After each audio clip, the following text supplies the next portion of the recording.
Greetings, fellow stargazers.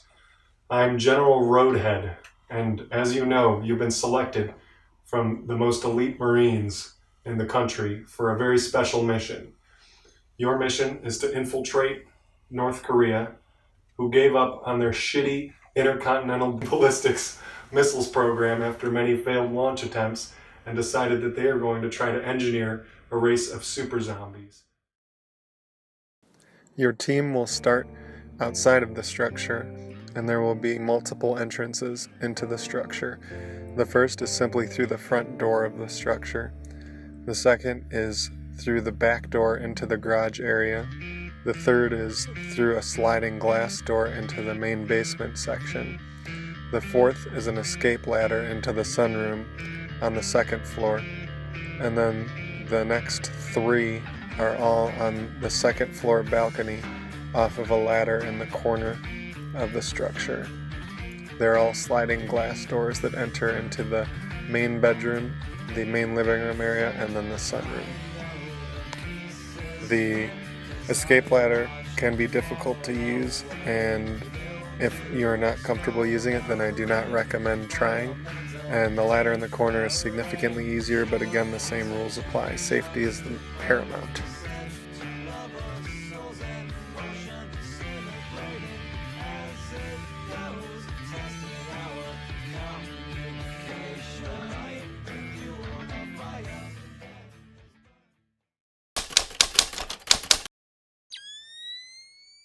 So this is some footage from the very first survivor team of the last Nerf zombie event.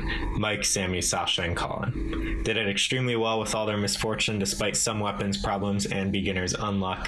Definitely some good material worth pointing out in this clip though.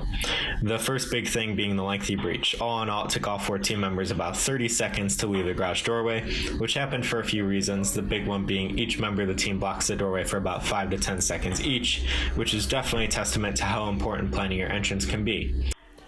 In this video, you can see Vince, Sasha, Ian, and Andreas breaching the basement in under 5 seconds. In this clip, we can also see how the hit system works, where Vince, a zombie, approaches from the right, gets hit once, lowers to his knees, and then a second hit renders him dead until he is clear to go to his spawn point. Once again, a strong start will positively influence your team's morale and will yield a more enriched experience. I'm straight, always hearing the same things. Yeah, where's the original? We've gathered intelligence on 3 separate pieces of crucial intel on the creation of the super zombies. We have evidence of legitimate bodies hooked up to God knows what kind of substances in the top of the structure.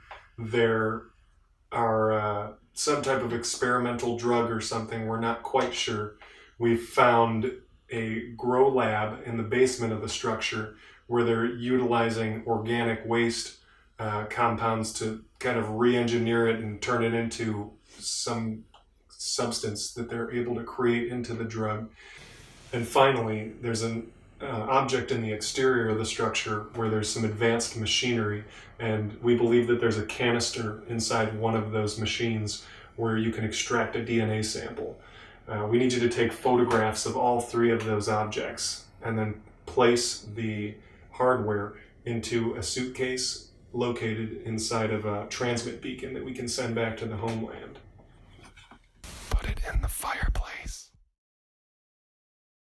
After the hardware is placed in the transmit beacon, exit through the front of the structure and enter into an escape vehicle which will be located in the main driveway. The most basic weaponry available to your team will be front-loading weapons, such as this 3-shot triad. Most of the weapons have a simple cocking mechanism, and then it simply fires in order. Most of the weapons use either this system or a clip-fed system. The weapon I'm wearing utilizes a clip system. It's one of the more difficult to operate ones. Essentially, you have to fully cock it forward, a little bit more forward than you may imagine, and bring it all the way back, and then it fires. When you're unloading one of the magazines, you can push this all the way forward, and then pull back on the clip release or magazine release, and then it'll come out. All of them have some form of this. This should be the most common clip-fed weapon. This is the Raider CS-35. All the way back. This is a 6-round. There's a arrow indicating which way to load it. All the way in, and then all the way out. And it's ready to fire. And then same story. Just a simple button here. Just releases once it's been pulled back. So that's the Raider CS-35 and the basic clip system. There are 6, 18, and 36 round magazines. There are a few other weapons that will not be available to your team, but may be available to the enemy, and those fire red larger bursts, so they will not be compatible with your weapons. They look like this. Another simple front load.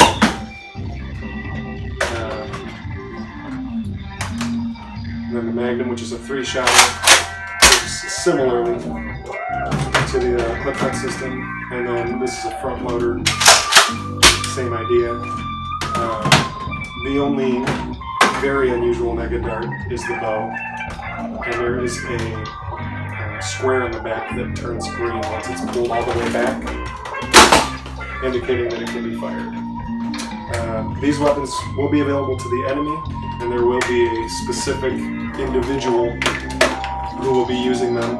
They'll originally start with the front-loading pistol and then progress through the weaponry as they die and then respawn, which will be on a time delay.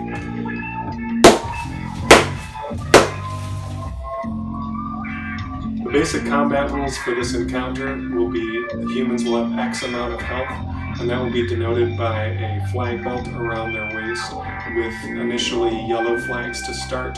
When the human is damaged, it will be by a zombie removing one flag. When a zombie does remove one flag, it will die, and then it will have to go through the process for that. The humans will have a medic system where they can heal their fallen comrades with red flags. If a human does lose all of its health to where it has 0 flags on its belt, then it is dead and it will become a zombie at that point.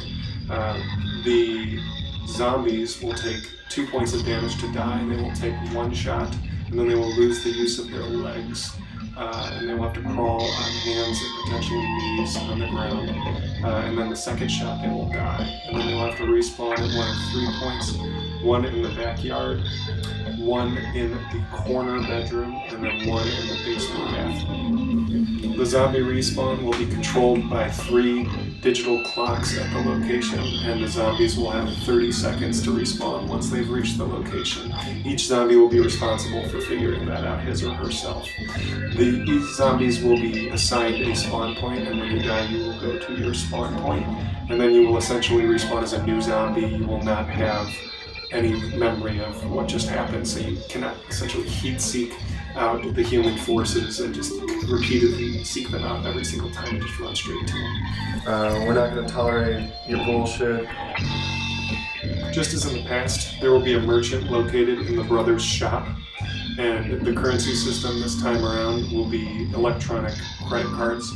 The team will start with a number of them, and then there will be a number of them hidden inside of the house.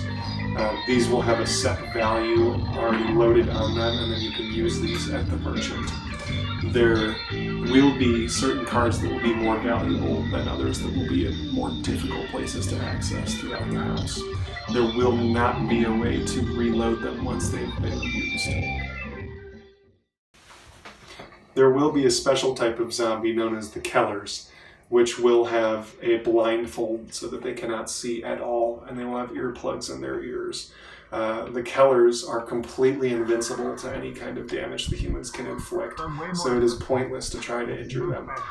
There will be 1 Keller on the bottom floor and 1 Keller on the main floor, and they will not be able to use the staircase to switch between floors.